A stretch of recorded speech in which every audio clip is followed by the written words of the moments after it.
இன்னைக்கு என்ன தலைப்பு? என்கிட்ட அடிக்கடி என்கிட்ட சில பேர் கேட்டுகிட்டே இருப்பாங்க, ஜெபிக்கிற ஆட்கள், என் எதிர்காலத்தை நான் எப்படி அறிந்து கொள்வது, என் ஃபியூச்சர் எப்படி இருக்கும், நம்ம ஃபியூச்சரை போய் எப்படி தேடி போவோம். நல்லா ஜெபிக்கிறவங்க என்ன பண்ணுவாங்க, தீர்க்கதரிசியை நாடுவோம். ஒவ்வொரு மனிதனுக்கும் தெரியணும், ஒவ்வொரு விசுவாசிக்கும் தெரியணும், என்னுடைய ஃபியூச்சர் எப்படி இருக்கும், என் எதிர்காலம் எப்படி இருக்கணும், தேவன் எனக்கா என்ன வைத்திருக்கிறார். எப்போ இது அதிகமாக நம்ம எதிர்பார்ப்போம்னா, இன்னைக்கு கஷ்டப்படுறோம்னா நம்ம பார்ப்போம், ஆண்டவரே என்னுடைய திட்டம் என்னவா இருக்கும். யார் ஒருவர் கிறிஸ்துவத்துக்குள்ள இருக்கீங்க, இயேசுவிடத்தில் இருக்கீங்கன்னா, எதிர்காலத்தின் திட்டங்கள் இல்லாம தேவனை நீ துதிக்கிறேன்னா தேவனுக்கு நீ உபயோகமற்ற பாத்திரம். நிறைய பேர் சொல்லுவாங்க ரொம்ப விசுவாசத்தோடு, நான் கர்த்தரிடத்தில் இருக்கிறேன், நான் கர்த்தரே சார்ந்து இருக்கிறேன், எனக்கு எதிர்காலத்தை குறித்து பயம் இல்லை. கரெக்ட், பயம் இல்லை. ஆனா எதிர்காலத்தில் நீ என்னவா இருக்க போற? ஆவிக்குரிய வாழ்க்கையில உன் எதிர்காலம் என்ன இருக்கும்? ஒவ்வொரு ஊழியக்காரர்களுக்கும் திட்டம் இருக்கும். திட்டமிடாத ஒரு ஊழியக்காரன் வாழ்க்கையில ஊழியம் இருக்காது. ஒரு ஊழியக்காரரை கேட்கிறேன், 30 வருஷமா ஊழியம் பண்றாங்க, ஐயா உங்க திட்டம் என்ன? இல்ல பாஸ்டர், நான் கர்த்தர் இடத்துல எல்லா வேலையும் வர்ற, கர்த்தர் இடத்துல என் வாழ்க்கையை விட்டேன், என் ஊழியத்தை அவர் தான் பாத்துக்கிற. திட்டம் நோ திட்டம். எவ்வளவு பேர் சபையில விசுவாசி இருக்காங்க? 30 பேர். நீங்க ஊழியம் ஆரம்பிக்கும் போது 50 பேர். நாட்கள் போக கம்மியாயிட்டு. நான் கேட்டேன், இது கர்த்தர் திட்டமா? ஒரு வேலை இருக்கலாமேன்றாங்க. இல்ல, கர்த்தர் உங்களை எடுத்து எதுக்கு பயன்படுத்துறாருன்னா அந்த தேசத்துக்கு பிரயோஜனமா. ஒரு அலையிலேயே சொல்லுமே, உங்களுக்கு ஒரு திட்டமிடுதல் வேண்டும். என் எதிர்காலம் இப்படியா இருக்கணும், ஆண்டவரே எனக்கு உதவி செய்யுங்க. முதலாவது உங்க ஆசையை எடுத்துட்டு வந்து தேவனுக்கு சொல்லணும்.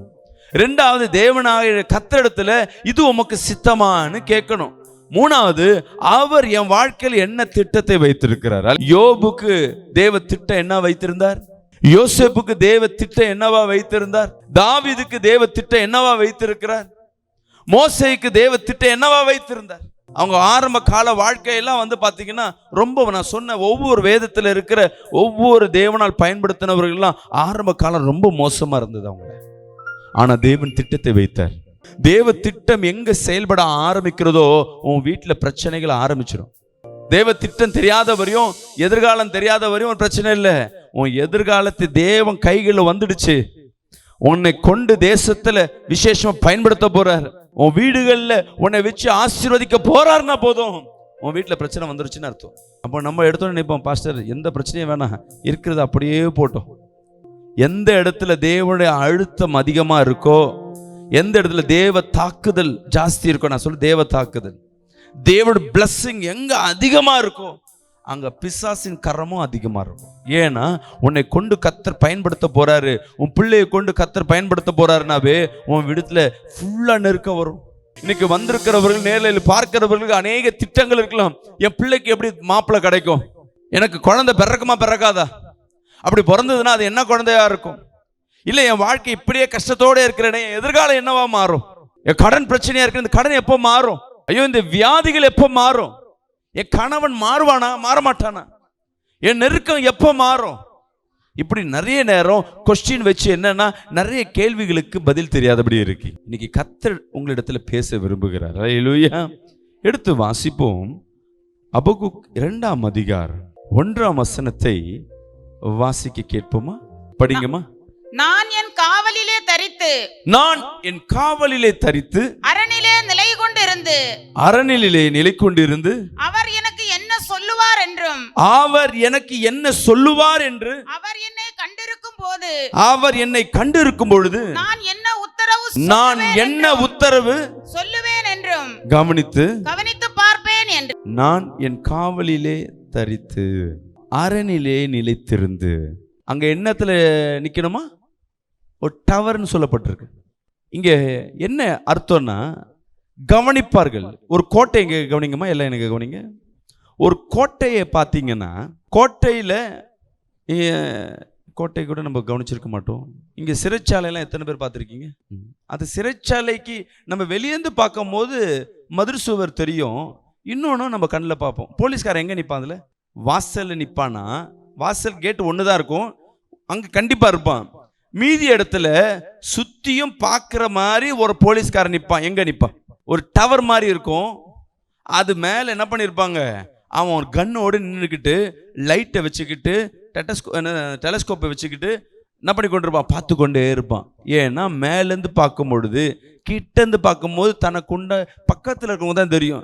மேலே இருந்து பார்க்கும்போது எவ்வளோ தூரத்துலேருந்து எதிரிகள் வருகிறார்கள். அதே மாதிரி ஒவ்வொரு கோட்டையிலையும் ஒரு கண்காணிப்பாளர் உண்டு.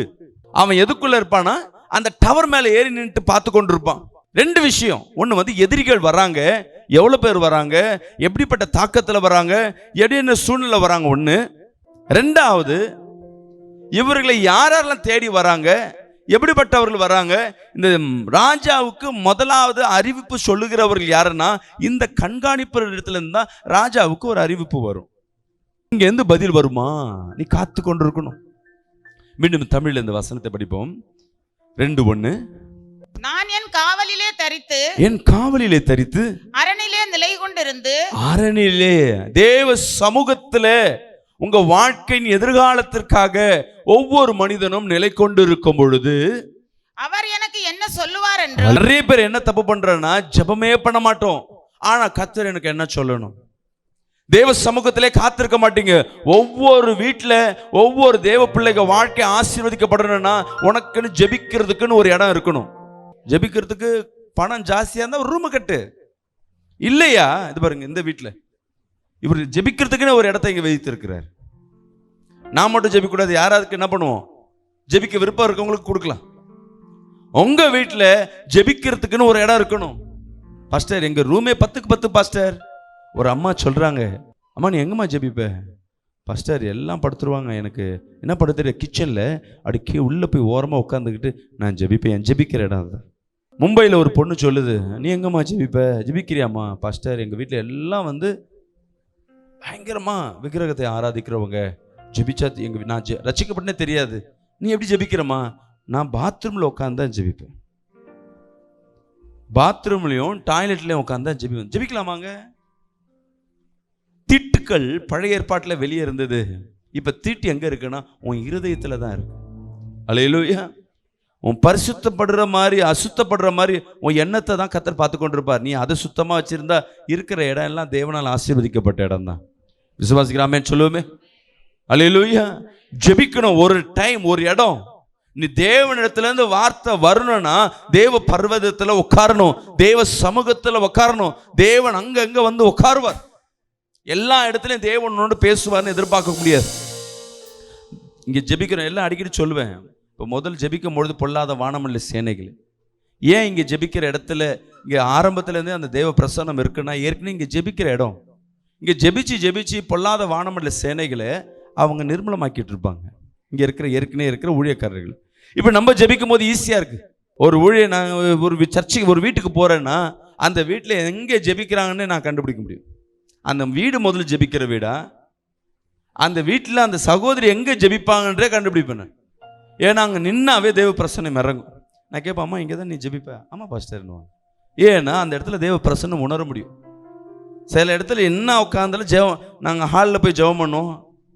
அம்மா இங்கேயே ஜெபம் பண்ணுவீங்க? இல்லை பாஸ்டர் நான் உள்ளே ஜெபம் பண்ணுவேன். ஏன்னா அந்த இடத்துல ஊழியக்கார் வந்து அங்கே ஜெபம் பண்ணுவாங்க. ஆனால் அந்த அம்மா ஜெபிக்கிறது எங்கன்னா அந்த இடமா இருக்கும். அந்த இடத்துல தேவன் வந்து இறங்குறவரா இருக்கிறார். அல்லேலூயா. பெத்தேல் தேவ தூதர்கள் வந்து இருக்கிற இடம். அல்லேலூயா. வானத்திலிருந்து தேவ தூதர்கள் வந்து இறங்குற இடம். நீ ஜெபிக்கிற இடம். நம்ம சொல்ல எல்லா இடத்துலையும் தேவன் இருக்கிறார். நீங்க ஒரு இடம், இப்ப எக்ஸாம்பிள், இப்ப நம்ம வீடு எடுத்துக்கங்க. எல்லா இடத்துலையும் தூங்குவீங்களா? இல்லை பாஸ்டர் எனக்கு கட்டில் படுத்து தான் தூக்கம் வரும். ஏன் இடத்துல என்னதான் வீடு வெளியே போய் ஹோட்டலில் விதவிதமாக இருந்தாலும் என் ரூமில் வந்து அது ஓட்டையாக இருக்கட்டும் ஒடிச்சலாக இருக்கும், அங்கே படுத்தா தான் எனக்கு தூக்கம் வரும். ஏன்? அது உனக்காய் இடம். புரியுதுங்களா? சாப்பாடு கூட சாப்பாடு இருக்குன்னு சொல்லிட்டு கிச்சனில் வச்சுட்டு கேஸ்லேயே வச்சு சாப்பிடுவோமா? இல்லை. நீங்கள் எடுத்துகிட்டு வந்து ஒவ்வொருத்தரும் உங்கள் வீட்டில் ஒரு இடத்துல உட்காந்து சாப்பிடுவீங்க. ஒன்று எல்லாம் உட்காந்து சாப்பிடுவீங்க, இல்லை டைனிங் ஹாலாக இருக்கும், இல்லை உங்களுக்குன்னு சாப்பிட்றதுக்குன்னு ஒரு இடம் இருக்கும். இதை நீங்கள் ஃபிக்ஸ் பண்ணி வச்சுருப்போம். உங்களை அறியாமே அந்த இடத்த ஃபிக்ஸ் பண்ணுவீங்க. படிக்கணும்னா ஒரு இடம் இருக்கும். இதுக்கு படிக்கிறது, தூங்குறது, குளிக்கிறது, ட்ரெஸ் பண்ணுறது, இதெல்லாம் இருக்கும் பொழுது ஜெபிக்கிறதுக்குன்னு ஒரு இடம். அது அடிக்கடி அந்த இடம் தான் நீங்கள் சூஸ் பண்ணணும். அல்லேலூயா. நான் நேரம் இல்லை, அர்ஜென்ட்டு, எமர்ஜென்சி, நீ என்ன வேணா பண்ணு, தப்பு இல்லை. ஆனால் ரொட்டீன் ஒர்க்கு வரும்பொழுது அந்த இடம் தேவனுக்கு உண்டான இடமா மாறணும். கரங்களை திரும்பி வராமேன்னு சொல்லுவோமே. அல்லேலூயா. நீ எமர்ஜென்சிக்கு நீ எதை வேணா சாப்பிடுவோமா? உடனே ஒரு பிரெட்டை வாங்குவோம், ஃபாஸ்ட் ஃபுட்டை வாங்குவோம். இதெல்லாம் எமர்ஜென்சி. பிரியாணி வாங்குவோம், ஏதோ ஒன்று ஆள் இல்லை, காசு இல்லை, நேரம் இல்லை, ஏதோ ஒன்று டக்குன்னு வாங்கிடுவேன். ஆனால் உன் குடும்பம் ஃப்ரீயாக இருக்க நீ சமைக்கிறன்னு என்ன பண்ணுவீங்க? உங்கள் குக்கிங், உங்கள் ஸ்டைலில் உங்கள் சாப்பாடை எடுத்து செஞ்சு சாப்பிடுவீங்க. அதே போல தான் தேவன் உன்னோடு பேச வேண்டும் என்றால் உன்னுடைய டவரில் உட்காரணும். விசுவாசிக்கலாமேன்னு சொல்லுவோமே. உன்னுடைய ஸ்தலத்தில் உட்கார்ந்து நீ தேவனை தேடும் பொழுது அங்கே தேவன் உன்னோடு பேசுவார். வராமேன்னு சொல்லுவோமே. என்னோட கத்தர் பேசுவார். இங்கே ஜெபிக்கிற வேலையில் கண்ணை மூடும் பொழுதே கத்தர் பேசுவார்.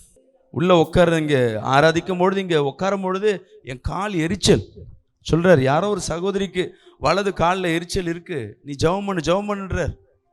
ஆனால் மைக்கு யார்கிட்ட இல்லை, இங்கே ஆராதித்து கொண்டிருந்தான். அதை எடுத்த உடனே அந்த வலி இருக்காமா? இப்போ எப்படி போச்சு? ஏன்னா தேவன் செஞ்சு பாஸ்டர் சார்லஸ் இல்லை. இப்போ தேவன் ஒன்று அறிஞ்சிருக்கிறார்.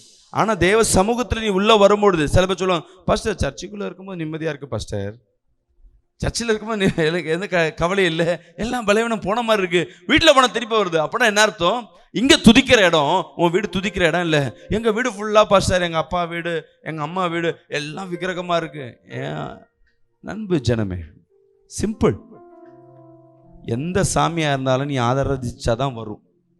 அதுவே தானா வந்து உட்காராது. பேய கூட நீ கூப்பிட்டாதான் வரும் தவிர சும்மாலாம் வந்து உட்கார. யாராவது ஒருத்தர் அனுப்பிவிட்டாதான் உள்ள வரும். நல்லா ஞாபகம் வச்சுங்க. அதே மாதிரி கத்துறோம், நீ கூப்பிட்டாதான் அவர் வருவார். சும்மா வந்து உன்கிட்ட வந்து என் வாலண்டியா வந்து தேவன் என்னைக்காவது வந்து உன் பாவத்தை நான் ரட்சிச்சுட்டேன், உன் விடுதலை ஆக்கிட்டேன் அப்படின்னு சொன்னாரா? இல்லை. உன் பாவம் செஞ்சிருக்கிற, மன்னிப்பு கேட்டினா உனக்கு ஒரு விடுதலை. பாவத்தை அறிக்கை செஞ்சா என் கிருபை உனக்கு வரும், என் தயவு வரும், உனக்கு விடுதலை. பாவத்தை அறிக்கை செய்து விட்டு விடுகிறவனே இரக்கம் பெறுவான். நீ பாவம் அறிக்கை செய்யாதப்பா, நான் ஏசப்பா வந்துட்டேன், உனக்காக தான் சிலுவையில் மறிச்சேன், நீ பாவத்துக்கு என்ன பண்ணாத, மன்னிப்பு கேட்காத, நான் உன் பாவத்தை மன்னிச்சிட்டேன்னு கத்த சொன்னாரா? இன்னைக்கு நிறைய பேர் அப்படிதான் ராங் டைரக்ஷன் கொடுக்குறாங்க. கத்தருக்குள்ள வந்துட்டாவே உன் பாவம் மன்னிச்சு. இல்லை, நீ பாவத்தை அறிக்கை செய்து விட்டு விடும்போது தான் கத்தர் உன்னை மன்னிப்பார். நீ அரண்ல உட்காந்து உனக்குன்னு இருக்கிற இடத்துல உட்காந்து நீ ஜெபிக்கும் பொழுது கத்தர் நிச்சயமாவே பதில் தருவார். ஐயோ, என் விண்ணப்பத்திற்கு பதில் தர மாட்டார். நான் ரொம்ப நாள் ஜெபிக்கிறேன், ரொம்ப நாள் கேட்டுக்கொண்டிருக்கேன், இந்த ஜெபத்துக்கு மட்டும் என் தேவன் பதில் தர மாட்டார். எங்க உட்கார்ந்து ஜெபிக்கிற, எப்படி ஜெபிக்கிறீங்க? உங்க சமூகத்துல உட்கார்ந்து ஜெபிக்கும் பொழுது கர்த்தர் உன்னோடு பேசுவார். அல்லேலூயா. இன்னைக்கு நிறைய பேர் எங்க கர்த்தர் பேசுறாருன்னா ஆட்டோக்கு பின்னாடி பேசுறாரு. என் சமூகம் உனக்கு முன்பாக செல்லும். ஆட்டோ ஓட்டுறவன் பார்த்தீங்கன்னு வச்சுங்களேன், அந்த ஆட்டோ அவன் ஓட்ட மாட்டான், அவன் மனைவி சபைக்கு போறதா இருக்கும். அது கடனை உடனே வாங்கி ஒரு ஆட்டோ உடனே ஜெபம் முதல் பாஸ்டர் வருவார், அவர் சபைக்கு வருவாரா? அவர் நல்லா ஆட்டோ ஓட்டுறவர் நல்லா குடிச்சிட்டு இருப்பான், கார் டிரைவருக்கும் நல்லா குடிப்பார். ஆனால் வசனம் மட்டும் பின்னாடி என்ன இருக்கும்? யார் ஓட்டுவா? அவங்க மனைவி. இல்லை, இது கத்தர் கொடுத்தது ஒரு வசனத்தை ஒட்டுன்னு உள்ள ஒட்டினவனுக்கும் அதுக்கு வேல்யூ தெரியாது. பின்னாடி போய் நீ விசுவாசத்தில் போவே, ஏதோ ஒரு காரியத்திற்கு உடனே அந்த வசனம் மாட்டிடும். ஓ, கத்தர் என்னோட பேசுற. அது கத்தரோட அடையாளம் அல்ல. உன்னோடு கத்தர் பேசுகிறது தான் தெளிவான அடையாளம். அல்லேலூயா. கத்தர் நிச்சயமா பேசுவார். நீங்க கத்தரிடத்துல கேட்கும் பொழுது உங்களுக்கு நான் இப்பயும் சொல்றேனே, அடிக்கடி நான் பேசுறேன். இன்னைக்கு கருபொருளே என்னன்னா, உங்க ஜெபிக்கிற இடம் உன் வீட்டுக்குள்ள தேவன் வந்து இறங்கணும். நான் ஏன் இந்து சாமி மற்ற ஆராதனைலாம் பண்றாங்கன்னா கூப்பிட்டா வருதுன்னா, எங்க வீடு ஃபுல்லா பாஸ்டர் விக்கிரகம் பாஸ்டர், நான் எப்படி எங்க வீடு ஃபுல்லா கட்டப்பட்டிருக்கு. நீ ஒரு நாள் உள்ள துதிச்சின்னா உள்ள இருக்கிற ஆவி தானா ஓடி போகும். நான் ஆரம்பத்தில் ரட்சிக்கப்பட்டு ஒரு மாதம் கூட இல்லை. பெத்மன்ஸ்னா யாருன்னே தெரியாது, ஆனால் பாட்டு கேட்டுன்னு இருப்போம். ஒரு ஹோம் தேட்டர் போட்டு சும்மா அப்போ அந்த வீட்டில் வசிக்கிறாங்க ஒருத்தர். அவங்க தான் எங்களுக்கு மேலே வீடு லீஸ் கொடுத்தாங்க. நாங்கள் கிறிஸ்டின்னு சபைக்கு இப்போ தான் போகிறோன்னு தெரிஞ்சோடனே பக்கத்து 3வது பில்டிங் தான் சர்ச். எனக்கும் இயேசு சாமி பிடிக்கும். நீங்கள் ஒன்று எனக்கு ஒன்றும் பிரச்சனை இல்லை. யார் சொல்கிற? House owner. நல்லா பாட்டு பாடும்போதுப்பா தம்பி இன்னும் கொஞ்சம் சவுண்ட் ஏற்றுப்பா, அந்த அம்மா ஹவுஸ் ஓனர் சொல்லுவாங்க. பா கத்த ஒரு நல்ல வீட்டை கொடுத்தார். பாடின்னு இருக்க ஒரு 6 மாதம் கழிச்சு நீங்கள் வீட்டை காலி பண்ணிவிடுங்களேன். ஏம்மா என் மேலே ஏதோ கோவமா? உங்கள் மேலே இல்லை தம்பி. இல்லை ஒன்று செய், நீ பாடாமல் இருக்கியா? ஏன் பாடுறதுக்கு என்ன பிரச்சனை? இல்லை எங்கள் பூசாரி வந்தார், 6 மாதத்துக்கு ஒரு வாட்டி வந்து அவர் வந்து பூஜை பண்ணுவார். எங்கள் குலசாமி வீட்டை விட்டு ஓடி போயிச்சான். அவங்க சிரிக்க அவங்க எல்லாமே சொல்கிறாங்க, அந்த எங்கள் அம்மா போயிட்டாங்க. காரணம் எதுக்குன்னு கேட்டால் மேலே ஜெபிக்கிறாங்க. முதல் நீ அவனை காலி பண்ணாதான் நான் உள்ளே வருவேன். என்ன காலி பண்ண சொல்கிறேன். எனக்கு சிரிப்பு வருமா என்ன வரும்? லீஸ்க்கு வந்தாச்சு, கம்ஃபர்டபுளாக உட்காந்தாச்சு, எனக்கு சந்தோஷம். ஏன்னா நம்ம கர்த்தருக்குள்ள இப்போ தான் வந்திருக்கிறோம். நம்மளே பேயை பார்த்து பயப்படுறோம். நம்மளை பார்த்து ஒன்று பயப்படுதுன்னா அது எவ்வளோ வீக்காக இருக்கும். இருட்டு சந்தை பார்த்தா பயம், நாய் குலைச்சா பயம். அது எங்கள் வீட்டு சந்துவில் போவேன்னா இருட்டாக இருந்தால் பயந்து, ஆனால் பார்க்கறதுக்கான தைரியமாக இருக்கிற மாதிரி தெரியும். ஆனால் இன்னும் இருட்டை பார்த்தா பயம் உண்டு. ஆனால் நம்மளை பார்த்து ஒன்று பயப்படுதுன்னா அது நம்ம கிடையாது, நம்ம பாடுற பாடல். அல்லேலூயா. ஓ, பாடல் பாடுறது இவ்வளோ பெரிய இம்பேக்ட் இருக்கா? சரி, நான் காலி பண்ணுறேன், காசை கொடு. காசு இல்லையே, நீ காலி பண்ணுங்க, காசு. நான் சவுண்டு வைப்பேன். எப்போ எதிர்ப்பு வருதோ அங்கே தான் சவுண்டு வைக்க ஆரம்பிச்சு. சவுண்டு வைக்க வைக்க வைக்க கீழே வச்சா குடிச்சிட்டு வர்றவர் ரியாக்ட் ஆவார்.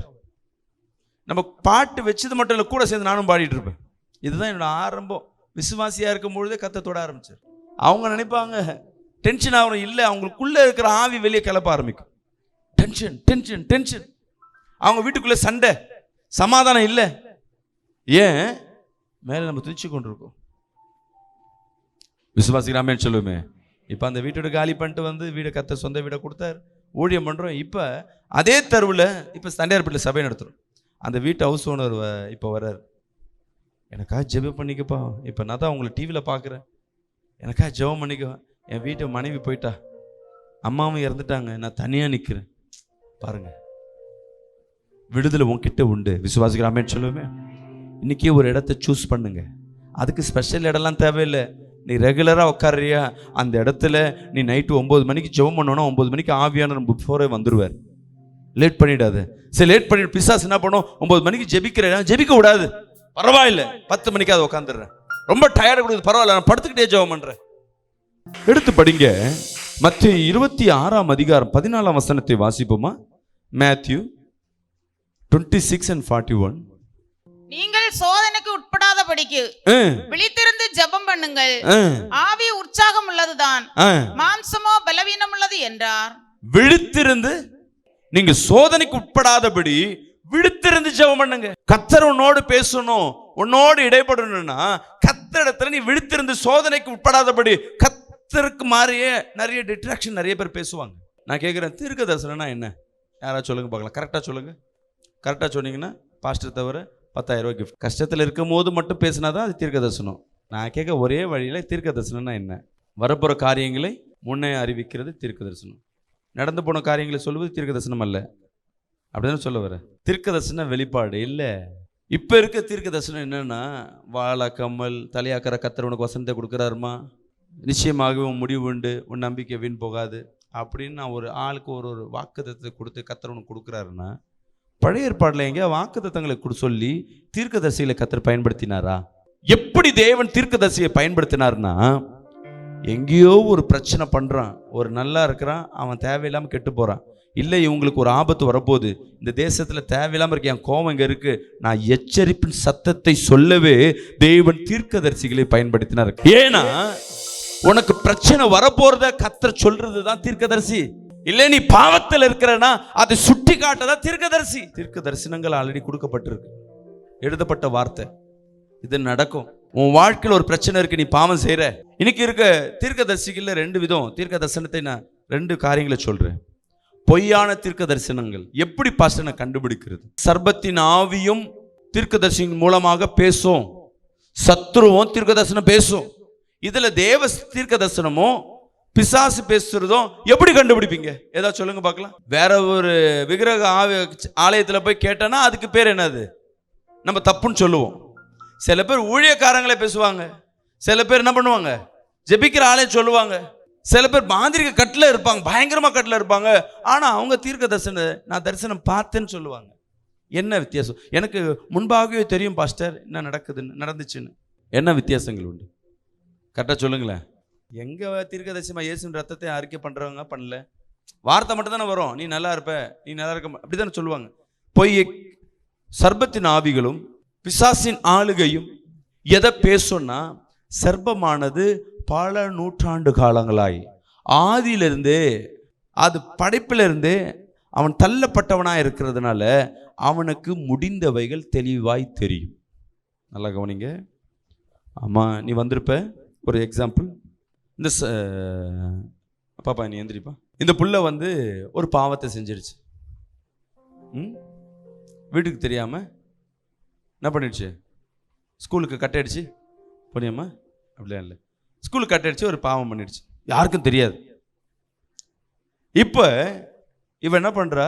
வசனத்தை கேட்குறா, பயப்படுறா, நடுங்குறா. அம்மா முன்னாடி வாங்க, முன்னாடி இடம் இருக்கு. வசனத்தை பார்க்குறா, நடுங்குறா. கேட்டு என்ன பண்ணிட்டா? ஆண்டவரே, எங்கள் அம்மாவுக்கு தெரியாது, அப்பாவுக்கு தெரியாது, நான் கட்டடிச்சுட்டு என்னை மன்னிச்சிடுங்கன்னு மன்னிப்பு கேட்டேன். சரிங்களா? இப்போ மன்னிப்பு கேட்டு ஒரு 3 மாதம் ஆகுது. இப்போ ஸ்கூலுக்கு எப்படி போகிறா? ஒழுங்காக போகிறேன். இப்போ நான் தீர்க்கதரிசின்னு வந்துட்டு, உன்னை பற்றி ஒரு காரியம் சொல்கிறார் கர்த்தர், உங்கள் அம்மாட்ட சொல்லட்டுமா? உன் பொண்ணு போன மாதம் ஸ்கூலுக்கு கட்டடிச்சு. நான் தீர்க்கதரிசனம் சொல்லியிருக்கேனா இல்லையா? இல்லை. தேவன் எதை மன்னித்தாரோ அதை திருப்பியும் தேவன் பேச மாட்டார். நான் சொல்றது புரியுதுங்களா?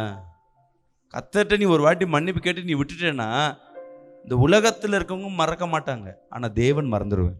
ஏன்னா தேவன் மன்னிக்கிறவர், அவர் கிருபைகளின் தேவன். கரங்களை தேடி வராமே சொல்லுவோமே. நான் சொல்றது புரியுதுங்களா? ஒரு வாட்டி கர்த்தரிடத்துல நீ மன்னிப்பு கேட்டனா அது தேவன் திருப்பி நினைச்சு கூட பார்க்க மாட்டார். ஆனால் பிசாசு பேசும், நீ அன்னைக்கு அந்த பாவம் பண்ணிட்டு இருந்த, உன் பிள்ளை சொல்லும், உன் மனைவி சொல்லும், உன் கணவன் சொல்லுவான், நீ அன்னைக்கு இப்படி பண்ணியே, அன்னைக்கு இப்படி பண்ணியே. பழைசை பேசி கொண்டிருக்கிறவர் தேவன் அல்ல. அதை பேசுவதனால தேவன் நாமம் வெளிப்படுவது அல்ல. எங்க தீர்க்கதரிசனம் பேசுகிறதோ அங்க தேவன் நாமம் வெளிப்படும், அங்க தேவன் ஆற்றல் வெளிப்படும். சப்போஸ் இந்த பிள்ளை இடத்துல கர்த்தரை தன்னை வெளிப்படுத்துவதற்கு எப்படி பேசுவார்னா, அந்த பண்ண தப்ப கர்த்தர் சொல்ல மாட்டார். நீ 2 மாசத்துக்கு முன்பாக என் சமூகத்தை விட்டு நீ விலகுன ஒரு காரியத்தை பண்ணப்பா அப்படின்னு சொல்லும் பொழுது மேட்ரு சொல்ல மாட்டாரு. ஆனா உள்ள இருதயத்தில் என்ன பண்ண ஆரம்பிச்சிடும்? உழுக்க ஆரம்பிச்சிடும். கர்த்தர் என்னதான் பேசுறாரு, ஐயோ நான் இனி வரும் காலகட்டங்களில் நீ உன்னை நான் கர்த்தர் விசேஷமாக வைக்க போகிறேன். அல்லேலூயா. அதே மாதிரி ஒரு பாவம் பண்ணிட்டாங்க. இந்த பிரதர் ஒரு பாவம் பண்ணிட்டேன். நான் தீர்க்கதரிசனம் சபைகளில் 100 பேர் மத்தியில் கூப்பிட்டு, நீ இந்த பொண்ணை சைட் அடிச்சு, பாஸ்டர் கரெக்டாக சொல்லிட்டார். ஒரு பையனை துக்கப்படுத்துறது தேவனுக்கு பிரியமா, அவரை திருத்துறது தேவனுக்கு பிரியுமா? இப்போ தீர்க்கதரிசனம்னா என்ன? தேவன் பேசுவதுனா என்ன? அந்த இடத்துல ஒரு வெளிப்பாடு இருக்கும். பட் யார் சம்பந்தப்பட்ட ஆளுக்கு அவங்களுக்கு தெளிவா தெரியும். இங்கே பாவத்தை குறித்து நான் இங்கே இப்போ ஏதோ ஒரு வார்த்தை பேசிக்கொண்டிருப்பேன், ஆனால் உங்கள் இருதயத்தில் ஒரு காரியம் உலுக்கி கொண்டே இருக்கும். ஏதோ ஒரு நினைவுகளில் இது சம்பவம், இதுவாச்சு அதுவாச்சுன்னு ஓடுதுனாவே இது கர்த்தர் உன்னோடு பேசி கொண்டிருக்கிறார். கொலை செஞ்சுட்டா, பொருள் காண போயிட்டா, போலீஸ்காரங்க இப்போ எடுக்கிற ட்ரம்ப் கார்டு எது சொல்லுங்க பார்க்கல, எந்த வழியில் இப்போ தேடுறாங்க முடிய, அவன் ட்ரை பண்ணுவான், கண்டே பிடிக்கலன்னா அடுத்த இப்போ என்ன செய்கிறாங்க சொல்லுங்க பார்க்கலாம் யாராவது? சிசிடிவி கேமராலாம் இப்போ குடும்பத்துக்குள்ளேயே ஒரு பிரச்சனை.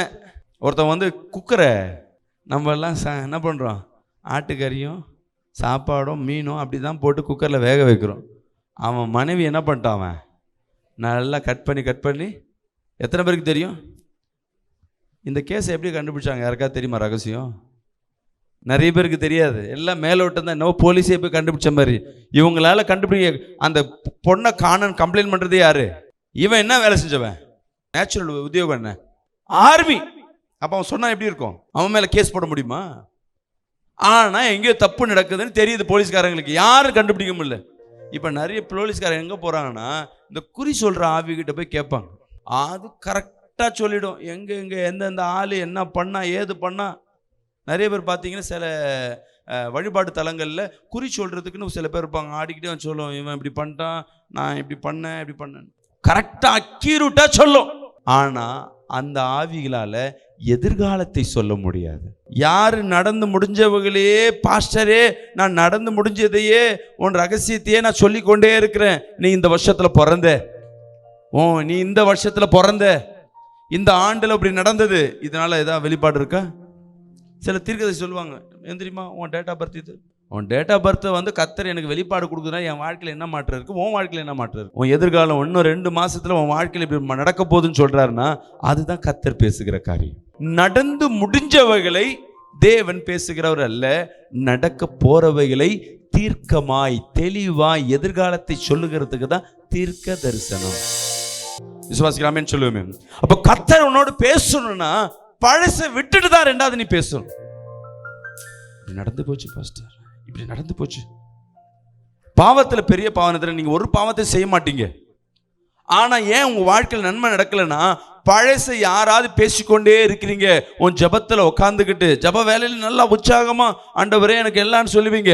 ஆனா தனியா இருக்கும் பொழுது, அன்னைக்கு இப்படி இருந்தேனே, எங்க அப்பா வீட்டில் இருக்கும்போது நான் எப்படி இருந்தேன், குழந்தையில இருக்கும்போது நான் எப்படி இருந்தேன், அன்னைக்கு நான் எப்படி இருந்தேனே, இப்படியே பழச பேசி கொண்டு இருந்தேன்னா கர்த்தர் பார்த்துட்டே இருப்பார். நீ பழசுல நல்லது இருந்துட்டு பேசிட்டே இருக்கியே, நீ பழசுல அவ்வளவு பாவம் பண்ணியே.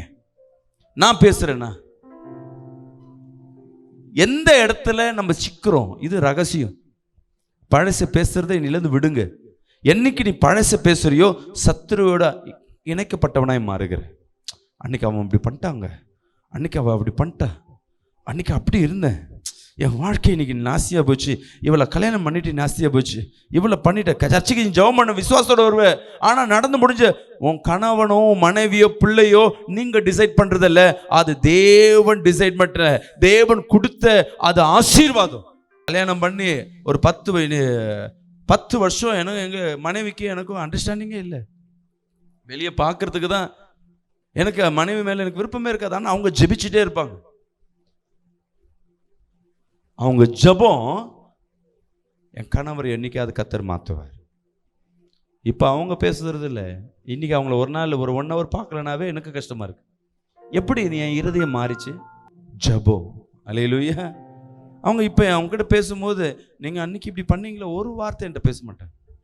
நான் திட்டியிருக்கேன், அடிச்சிருக்கேன், இன்சல்ட் பண்ணியிருக்கேன், எல்லாமே நடந்திருக்கு. ஆனால் இன்னைக்கு அப்படியே மாறி போய் நிற்குது. ஏன்னா பழச அவங்க பின்னாடி பேசுறதே இல்லை. ஏன்னா பழச தொட்டா அது நாத்தம் எடுக்கும், குப்பை. தேவன் எங்க வந்தாலும் நம்ம வாழ்க்கையில எங்க தடைகள் வருதுன்னா பழைய காரியத்தை குறித்து யோசிக்காதீங்க. முடிஞ்சு போனது, என் நகை போயிடுச்சு பரவாயில்ல, ஐயோ இவ்வளோ பணம் நாஸ்தியாச்சு பரவாயில்ல, என் வீட்டை வித்துட்டேன் பரவாயில்ல, இன்னைக்கு நான் ஜீரோவா இருக்கேன் பரவாயில்ல. இனி இப்ப என் கூட யார் இருக்கா சொல்லுங்க? ஜீவனுள்ள தேவன். சொல்லுங்க, இந்த உலகத்தை ஆளுகிறவர் அவர் என்னோடு இருக்கிறார். சொல்லுங்க, எப்போ இருந்தாலும் உங்க பேச்சு எப்படி இருக்கணும்னா ஏசப்பா என் கூட இருக்கிறார், அவர் பெரியவர். விசுவாசிக்கிறாமேன்னு சொல்லுமே. பழையதுல எதை பேசணும்னா ஒன்னே ஒண்ணு, கர்த்தர் செய்த நன்மைகள். முடிஞ்சு போன பிரச்சனை, எனக்கு போயிடுச்சு, வேலை போயிடுச்சு, ஐயோ நல்ல வாழ்க்கை, போன வருஷம் எப்படி ஆயிடுச்சு, போன வருஷம் எப்படி ஆயிடுச்சு, இந்த வருஷம் ஃபர்ஸ்ட் பேசாதீங்க. உங்களுக்கு விரோதமா எழும்பினவங்களை குறித்து பேசாதீங்க. அதுவே உங்க ஆசீர்வாதத்துக்கு பெரிய தடை. கர்த்தர் பேசுறது நின்னுடும். கர்த்தர் பேசுற காரியத்தை கேட்க முடியாது. இன்னைக்கு முடிஞ்சிச்சா, எல்லாம் ஜீரோவா நிக்கிறியா, கர்த்தர் உன்னோடு இருக்கிறார் அர்த்தம். விசுவாசிக்கிறாமேன்னு சொல்லுவேன். யோவான் 16ஆம் அதிகாரம் 13ஆம் வசனத்தை வாசிப்போமா? சத்திய ஆவியாகிய அவர் வரும்போது சகல சத்தியத்துக்குள்ளும் உங்களை நடத்துவார். சகல சத்தியத்துக்குள்ளும் உங்களை நடத்துவார். அவர் தம்முடைய சுயமாய் பேசாமல் தாம் கேள்விப்பட்டவைகள் யாவையும் சொல்லி வரப்போகிற காரியங்களை உங்களுக்கு அறிவிப்பார். நீங்க தேவ சமூகத்துல காத்திருந்து கேட்கும் பொழுது தேவனே உங்களிடத்துல பேசுவார். இப்ப இங்க சமூகத்துல வந்துட்டீங்க, ஜெபிக்கிற இடம், உங்க இருதயத்தில் ஏதாவது கேள்விகளோட இன்னைக்கு உட்காந்துக்குங்களேன், கேட்டுக்கொண்டே இருங்க. ஆண்டவரே ஊழியக்கார மூலமா என்கிட்ட பேசுங்க. ஏன்னா தேவன் இங்க உலாவுகிற இடம். நீ கேளு. சேவை செய்தி நான் ஏதோ ஒரு பார்ட் எடுத்துகிட்டே இருப்பேன். ஆனால் நீங்கள் கேட்க வேண்டிய வார்த்தைக்கு சம்மந்தமே இல்லாமல் என் வாயிலேருந்து அந்த வார்த்தை வரும். ஏன்னா நீங்கள் கேட்குறீங்க, கர்த்தர் பேசுகிறார். சில பேர் கேட்கல, பேசல. கர்த்தர்ன்ட்ட பேசணும். எனக்கு பதில் கொடுங்க, தெளிவாக பேசுங்க. நான் என்ன கிடையாது, கரெக்டாக நான் கேட்குற அளவுக்கு நான் என்ன கிடையாது, ஞானி கிடையாது. நம்ம நிறைய பேர் என்ன தேவனத்தில் எப்படி இருக்கோன்னா, எனக்கு புத்தி, நம்ம தான் புத்திசாலி மாதிரியும், நம்ம தான் பெரிய ஆள் மாதிரியும் நம்ம பேசுகிறோம். சாலமோன் தேவன்கிட்ட கேட்ட விதமே விசேஷம். ஞானத்தை கொடுன்னு சொல்லியிருக்கு. அது தமிழில், இப்போ லோக்கல் தமிழில் சொல்லுங்க, நான் முட்டாளாகிறேன், நான் பைத்தியமாக இருக்கிறேன், எனக்கு ஒன்றுமே தெரியல, நான் ஜீரோ, எனக்கு சொல்லுங்களேன். இந்த மாதிரி நான் என்னைக்கே ஜெபம் பண்ணியிருக்குமா?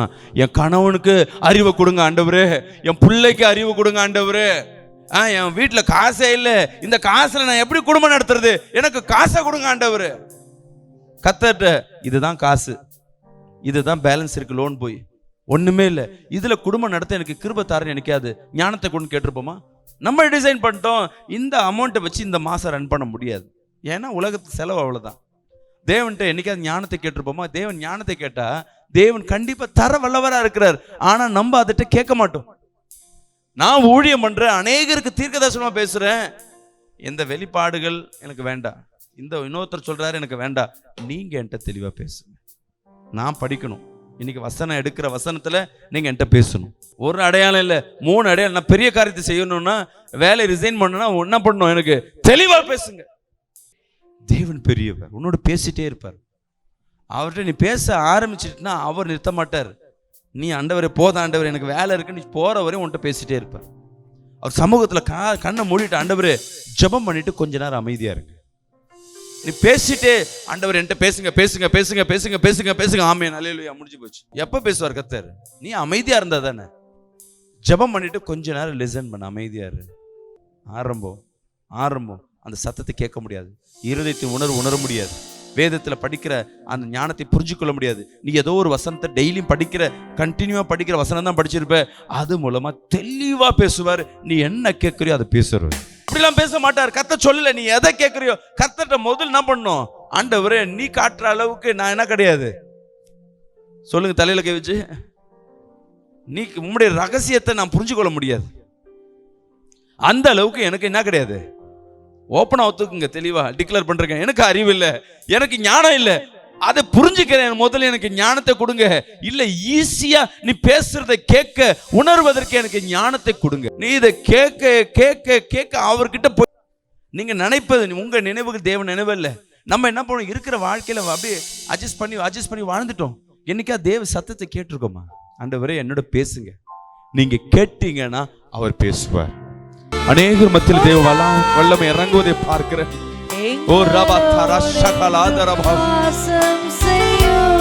ஒரு சகோதரி குமரி கொண்டே இருக்கிறீங்க, உன் உள்ளத்தின் ஏக்கத்தை வெளியே சொல்ல முடியாதபடி நீ அந்தரங்கத்துல விடுகிற கண்ணீரை என் தேவன் பார்த்து கொண்டிருக்கிற தேவ மகிமை இந்த இடத்துல உடாவி கொண்டிருப்பதற்கான, ஒவ்வொருத்தரும் மத்தியில விடுதலை கொடுத்து கொண்டிருப்பதற்கான நன்றியப்பா. ஓ மத்தியில் அநேகர் கர்த்தர் அபிஷேகத்தில் நிரப்பி கொண்டிருக்கிறத பார்க்கிறேன். பெற்றுக்கொள் பெற்றுக்கொள் பெற்றுக்கொள் பெற்றுக்கொள். ஒவ்வொருத்தர் மத்தியில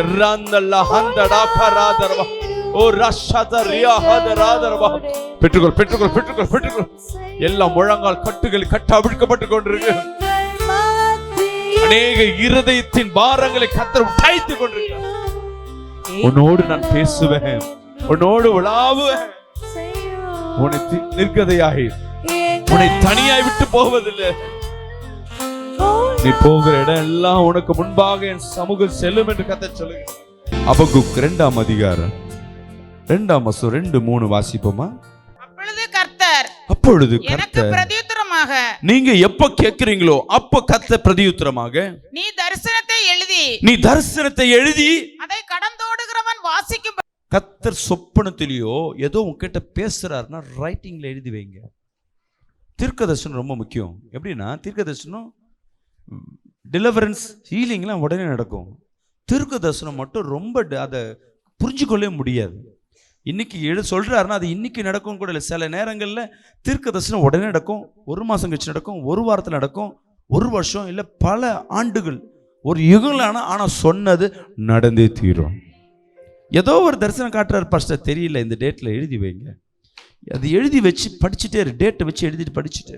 நான் எங்கேயாவது ஒரு வீட்டுக்கு ஒரு ஊருக்கு போறேன்னா எனக்கு 6 மாசத்துக்கு முன்பாக 1 வருஷத்துக்கு முன்பாக அந்த தரிசனத்துல கரெக்டா கொடுப்பாரு. ஆனா அதுக்கு உண்டான சூழ்நிலையே இருக்காது.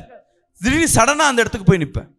ஒரு முறை ஆரம்பத்துல கர்த்தர் தரிசனத்துல பேசும்பொழுது நான் என்ன பண்றேன், கர்த்தர் காட்டிக்கொண்டே இருக்கிறாரு.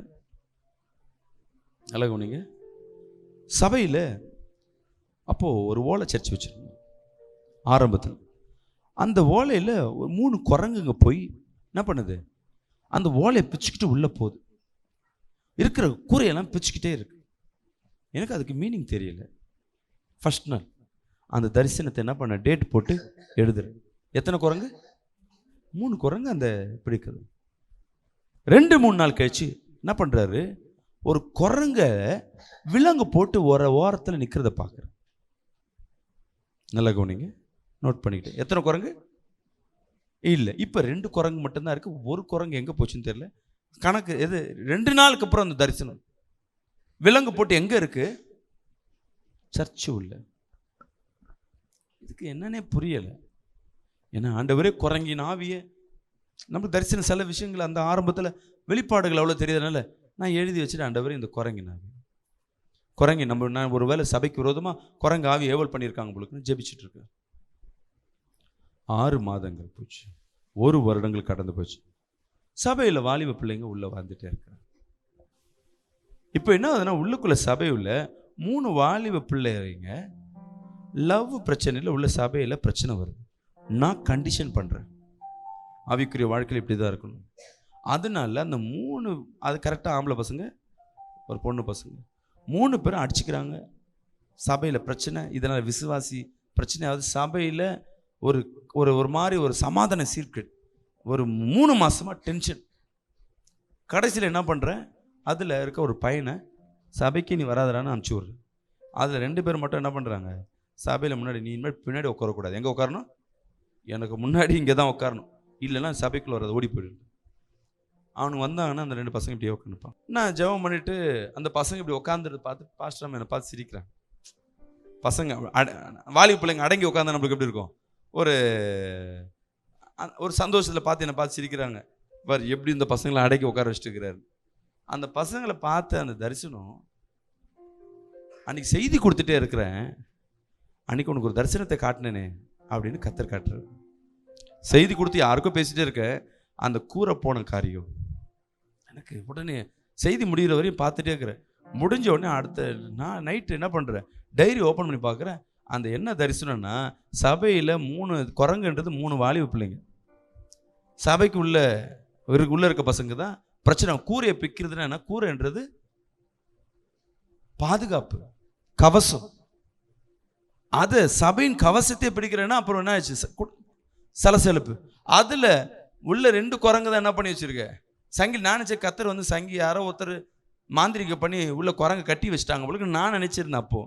அப்போ தான் தெரியுது, அதில் ஒருத்தரை துரத்தி விட்டு 2 பேரும் உள்ளே நம்ம என்ன பண்ணி வச்சுருக்குறோம். அல்லேலூயா. அப்போ எனக்கே எழுதி வைக்கிறது. அதனால் தரிசனமோ சொப்பனமோ அன்னி சில சொப்பனங்களுக்கு வந்து அப்போவே கத்தர் பேசிடுவார். அப்போவே பேசுறதுக்கு உண்டான காரியம் தெரிஞ்சிடும். சிலதுக்கு தெரியாது. அதனால எது நடந்தாலும் சரி டேட்டு போட்டு என்ன வருதோ எழுதி வைங்க. சப்போஸ் இப்போல்லாம் எழுதுகிற பழக்கம் இல்லையா, வாய்ஸ் ரெக்கார்டில் எழுதி வைங்க. இந்த டேட்டு, இந்த நேரில் இந்த மாதிரி பார்த்தேன். ஏன்னா பார்க்கறது ஒன்றா இருக்கும், எழுதுறது ஒன்றா இருக்கும். நம்மளுக்கு எழுத தெரியாது, ஆனால் சொல்கிறதுனா கரெக்டாக இந்த மாதிரி பார்த்தேன்னு நம்ம எழுதி. அதனால் ரெக்கார்ட் பண்ணி வச்சுக்கோங்க. இது 2 வருஷம் 3 வருஷம் 4 வருஷம் அதெல்லாம் அழிக்காமல் வைங்க. சும்மா போட்டு பார்த்தீங்கன்னா உங்கள் ஆவிக்குரிய வாழ்க்கையில் என்ன வரப்போகிறத கத்தர் முன்னாவே சொல்லியிருப்பார். இன்றைக்கி நம்ம கிறிஸ்தவர்கள் அது செய்கிறது இல்லை. இன்னைக்கு விடுதலை நாளைக்கு வேலை, இன்னைக்கு விடுதலை நாளைக்கு வேலை, நாளைக்கு என்ன பண்ணுற ஜெபம் பண்ணுற, ஆனால் எதிர்காலம் திட்டமே இருக்காது. எங்கெங்கே எதிர்கால திட்டத்தை நீ கேட்குறாயோ கத்தர் உன்னோடு பேசுவார். நீ தீர்க்க தரிசனத்தை எழுதி அதை கடந்தோடுகிறவன் வாசிக்கும்படி பலகைகளிலே தீர்க்கமாக வரை குறித்த காலத்துக்கு தரிசனம் இன்னும் சொல்லுகிறார் பாருங்க. குறித்த காலத்தில் தரிசனங்கள் இன்னும் வைக்கப்பட்டிருக்கு. உனக்காய் கொடுக்கப்பட்ட தரிசனங்கள் நிச்சயமா நடக்கும். இன்னைக்கு நடந்து போச்சு, இன்னைக்கு டைவர்ஸ் ஆயிடுச்சு, இன்னைக்கு சண்டை பிரிஞ்சிச்சு, ஐயோ இனிமேட்டு அவன் வீட்டுக்கே வரமாட்டான், பிரிஞ்சு போனது என் பிள்ளை கெட்டு போயிட்டான். காலங்கள் எப்படி இருக்கு பாருங்க. கத்தர் பேசுவார், அவன் இந்த பிரச்சனை இருக்கு, நீ அவனுக்கு ஜெபம் பண்ணு. இதெல்லாம் முன்னாடியே கத்தர் சொல்லுவார். உன்னோட எழுதி வைங்க. சின்ன தரிசனம் பார்க்குறீங்களா, சின்ன காரியம் எழுதி வச்சு பாருங்க. நீ எதை எழுதுறாயோ கத்தர் உனக்கு செய்வார். விடுதலைக்கு மட்டும் கத்தர் இடத்துல ஆண்டவர் எப்படி விடுதலை கொடுப்பாரு? சில பேருக்கு தரிசனத்திலே கொடுத்துருவாரு, உனக்கு இதை செய்ய போறேன்னு. நீ ஒன்றும் பிளானே இல்லாம நீ வந்து நின்னா உன்னோட என்ன பேசுவார் சொல்லுங்க? இப்போயோட பேச்சு முடியணுமா, உன்னோடு தொடர்ந்து பேசணுமா? எதை எதிர்பார்க்குறீங்க? என் கூட லைஃப் லாங் வரணும்னா நாளைக்கு என்ன பண்ணியிருக்குன்னு இப்பயே அவர் பிளான் பண்ணிடணும். உனக்காக என்ன பண்ணியிருக்கணும்? அவரு இன்னைக்கு ஒரு செடியை வைக்கணும், கன்று அதை விதையை போடணும். அந்த விதை நாளைக்கு மரமா வந்து வேற ஒரு காரியத்தை பண்ணும். அது என்ன பண்ண போனே தெரியாது நமக்கு. அதை இன்னைக்கே கர்த்தர் உன்னோடு பேசுவார். உங்க ஊழியம் என்னவா இருக்கு, இன்னைக்கு நடக்கிற காரியம் இதை தான் வச்சுதான் உங்க வாழ்க்கை இல்லை, நாளைக்கு உங்க வாழ்க்கையை வேற மாதிரி வச்சிருப்பார். அல்லேலூயா. இன்னைக்கு நான் பாஸ்டர், நான் இன்னைக்கு வீட்டை இங்கே வாங்கிட்டேன், நான் இங்கே தான் செட்டில். நீ வீடை வாங்க எல்லாம் பண்ணுவேன், ஆனால் அதில் ஒன்று உட்கார வைப்பாரா கடைசி வரையும்? அப்போ எனக்கு சொந்த வீடு வாடகை வீடு, கர்த்தர் திட்டம் வேற இடத்துல உன் தலையை உயர்த்துவார். ஆமீன். அன்பு பிரியமான ஜனமே, கர்த்தர் ஒவ்வொரு இருதயத்தில் பேசி கொண்டிருப்பார். நீ கர்த்தரிடத்துல கேட்டினா கர்த்தர் தீர்க்கமா பேசுவார். நீ பலகையில எழு, குறிச்ச காலத்துல உன் திட்டங்களை என்ன பண்ணுவாரு, நிறைவேற்றுவார். படிங்க, குறித்த காலத்தில் தரிசனம் இன்னும் வைத்திருக்கப்படுகிறது, முடிவிலே அது விளங்கும். கண்டிப்பா தேவன் சொன்ன நேரத்துல உங்களுக்காய் கொடுக்கப்பட்ட திட்டங்கள் தரிசனங்கள் நடக்கும். அது பொய் சொல்லாது. தேவன் சொல்லுகிற தீர்க்க தரிசனம் என்னைக்கும் பொய் சொல்லாது. அது தாமதித்தாலும் அதற்கு காத்திரு, தாமதித்தாலும் அதற்கு காத்திரு. அப்போ குறித்த நேரத்துல கர்த்தர் சொன்னது நடக்கும். ஆனா அதை எழுதி வைங்க. முதல் தரிசனம் பார்க்கணும், கர்த்தரோட இடத்துல நன்மையை பெற்றுக்கொள்ளணும், கர்த்தர் உன்கிட்ட பேசுறத தெளிவா பேசணும்.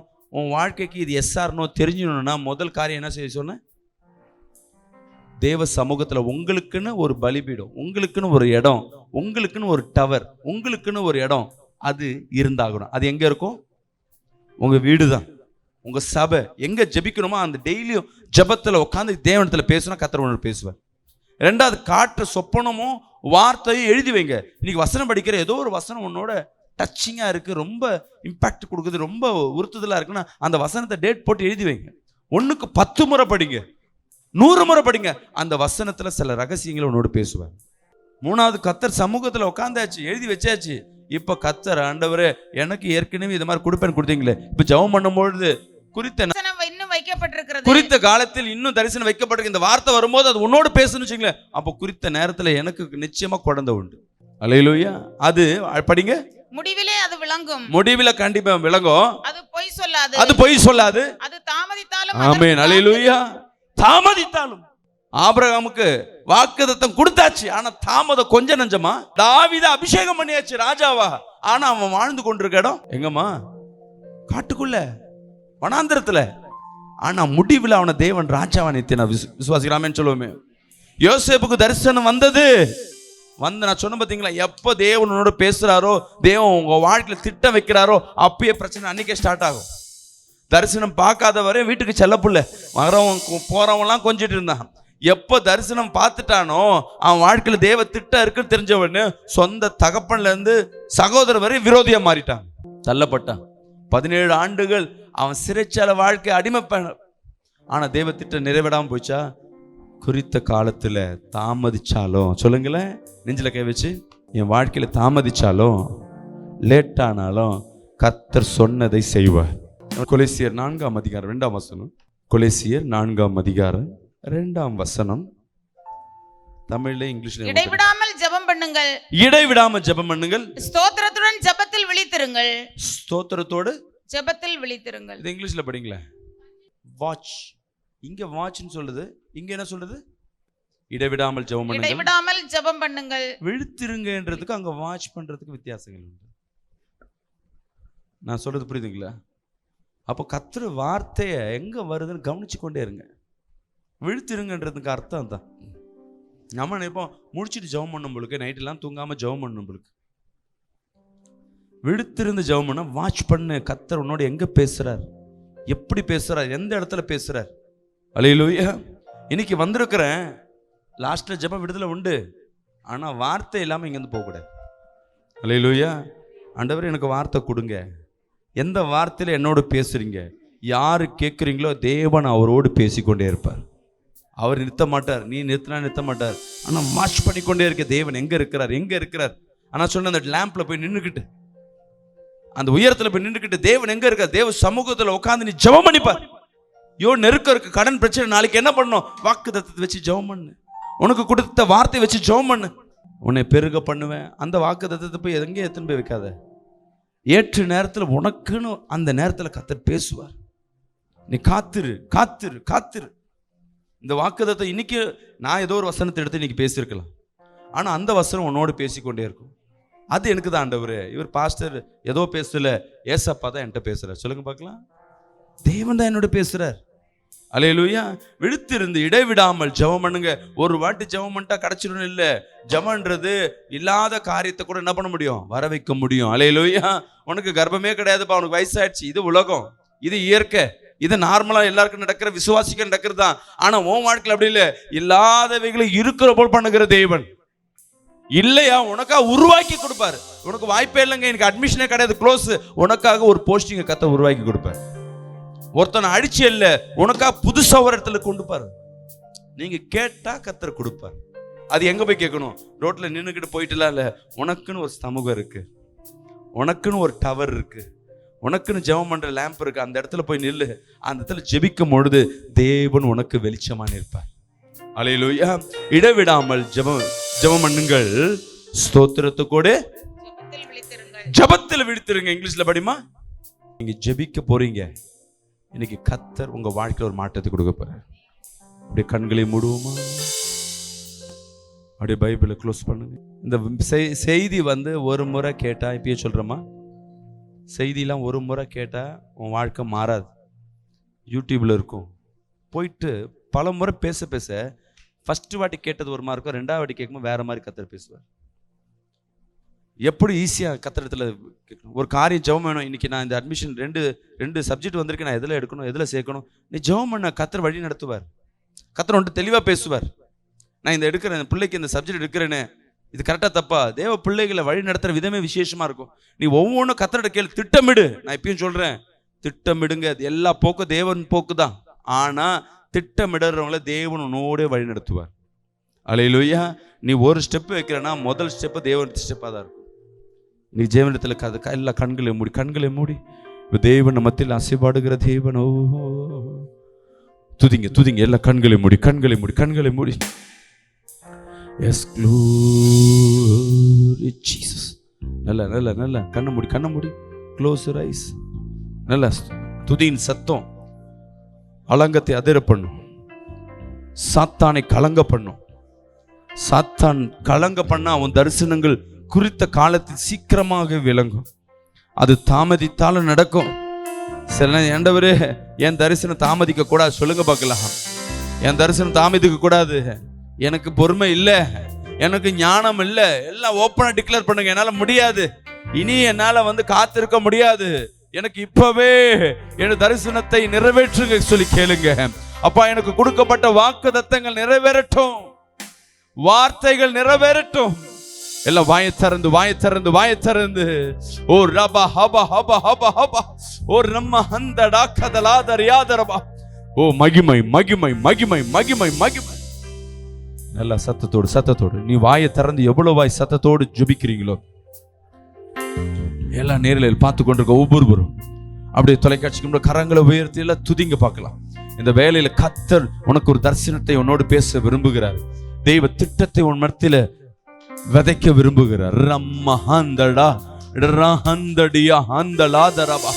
Yes, glory to Jesus, glory to Jesus, glory to Jesus, glory to Jesus. ஓ ரம்மஹந்தலா ஷதலாதரபா உடம்ம ஹந்தடா கடலா ஹண்டலியாதரபா. தேவ வல்லமை இறங்கட்டும். பெற்றுக்கொள். வாய் சும்மா இருக்கக்கூடாது. வாய் திறந்து பக்கத்துல யாராவது சும்மா இருக்காங்கன்னா, அப்பா ஜெபம் பண்ணு சொல்லு. உன் திட்டத்தை கத்தர் வைத்திருக்க, அப்பா கேளு. பிள்ளைங்களை பார்த்து உனக்கு என்ன வேணும் கேளு சொல்லுங்க. பிள்ளைங்க பெற்றோர் சொல்லுங்க, உனக்கு என்ன வேணுமோ கேளு. சும்மா ஸ்தோத்திரம் சொல்லுங்க. ஓ ராதரையா ஹந்தடா கதலாதரபா. மகிமை. அநேகர் மத்தியில தேவ மகிமை இறங்கி கொண்டிருக்கு. உன் திட்டத்தை பூட்டி வைத்திருக்கலாம், அநேக கதவுகள் அடைக்கப்பட்டிருக்கலாம். ஆனா அந்த கதவுக்கு பின்னாடி உனக்கு ஒரு தரிசனத்தை வைத்திருக்கிறார். அந்த பொக்கிஷம் பூட்டப்பட்ட அந்த பெட்டிக்குள்ள உனக்கு ஒரு பொக்கிஷத்தை வைத்திருக்கிறார். தேவன் ஏற்கனவே சொன்னது உள்ளதா இருக்கு. இன்னைக்கு பூட்டப்பட்டிருக்கலாம், மறைக்கப்பட்டிருக்கலாம். ஆனா கத்த சொல்லுகிறார், இரும்பு தாழ்பாடுகளை முறிக்கிற தேவன். ஆமென். கேளுங்க. ஓ ராபா கதலா ஷதலயாந்தராதரபா. ஓ மகிமை. உனக்காக அந்த கதவுகள் உடைக்கப்படுகிறது. எல்லா சூனிய கட்டுகள் உடைகிறது. எல்லா சூனிய கட்டுகள் உடைகிறது, எல்லா மாந்திரிக கட்டுகள் உடைகிறது. ஓ ரம் இந்த ரபா ஹபா ஓ ரம்ம கத்த ராஷதலாதரபா. மகிமை மகிமை மகிமை மகிமை மகிமை மகிமை. எல்லா கட்டுகள் உடைகிறது பார்க்கிறேன். சில வயிற்றில் இருக்கும் கட்டுகள் உடைகிறது பார்க்கிறேன். ஓ க்ளோரி, மகிமை. கட்டுகள் உடையட்டும், எல்லா வயிற்றில் இருக்க கட்டுகள் உடையட்டும். வெளியே வா, வெளியே வா, வெளியே வா, வெளியே வா, வெளியே வா, வெளியே வா, வெளியே வா. Yes, glory to Jesus. ஓ வல்லமை இறங்கட்டும் அப்பா, வல்லமை இறங்கட்டும் அப்பா, தேவ மகிமை இறங்கட்டும் அப்பா, தேவ வல்லமை இறங்கட்டும். சொல்லுங்க ஆண்டவரே, சொல்லுங்க ஏசப்பா, இயேசுவே, நீர் எனக்காக என்ன திட்டத்தை வைத்திருக்கிறீங்கப்பா. எனக்கு ஒண்ணுமே தெரியல. பாஸ்டர் என்னென்னமோ சொல்றாரு, மத்தவங்க என்னென்னமோ சொல்றாங்க. என் வாழ்க்கையில என்ன வச்சிருக்கீங்க, என் பிள்ளை வாழ்க்கையில என்ன வச்சிருக்கீங்க, அதை எனக்கு காட்டுங்க, எனக்கு சொல்லுங்க அப்பா. அதற்காக நான் காத்திருக்கிறேன். இப்போ எனக்கு எது நடந்தாலும் எனக்கு கவலை இல்லை. வந்திருக்க ஒவ்வொருத்தரையும் கர்த்தர் தொடுவீராக. இயேசுவின் நாமத்தில் ஜெபிக்க நல்ல பிதாவே, ஆமென். கர்த்தர் உங்களை ஆசீர்வதிப்பாராக. இந்த நித்தியம் பிரயர் டவர் தண்டியார்பேட் பகுதியில் வாங்குவதற்காய் ஏற்கனவே பேசி கொண்டிருந்தோம். தொடர்ந்து இந்த 2 மாதங்கள் அந்த இடத்துக்கு உண்டான அட்வான்ஸும் கொடுத்தாச்சு. வாடகை இடத்துல ரொம்ப கஷ்டப்படுறோம். வாடகை இடத்துல அந்த வாடகை கொடுக்க முடியல, டிஸ்டர்பன்ஸ் நிறைய இருக்குது. கர்த்தருடைய சித்தத்தின்படி மெயின் ரோட்டில் ஒரு இடத்த வாங்குவதற்கு உண்டான சித்தத்தை கர்த்தர் வைத்திருக்கிறார். அநேகர் தங்கி ஜெபிப்பதற்காய் தூரதேசத்துலேருந்து வருகிற தங்குறதுக்கு இடம் இல்லை. ஸோ அதனால் தங்குறதுக்கும் அங்கே இடத்த நாங்கள் ஆயத்தப்படுத்தி வச்சுருக்கிறோம். நல்ல ஒரு பஸ் ஸ்டாண்டு பக்கம், மெட்ரோ தண்டையார்பேட்டை மெட்ரோ இறங்கணுன்னு பக்கத்து பில்டிங்கை தான். பஸ் ஸ்டாண்டு பக்கத்தில் மெயின் ரோட்லேயும் நீங்கள் முன்பாக வந்தால் கூட அங்கே இலவசமாக நம்ம இடத்துல தங்கிக்கலாம்.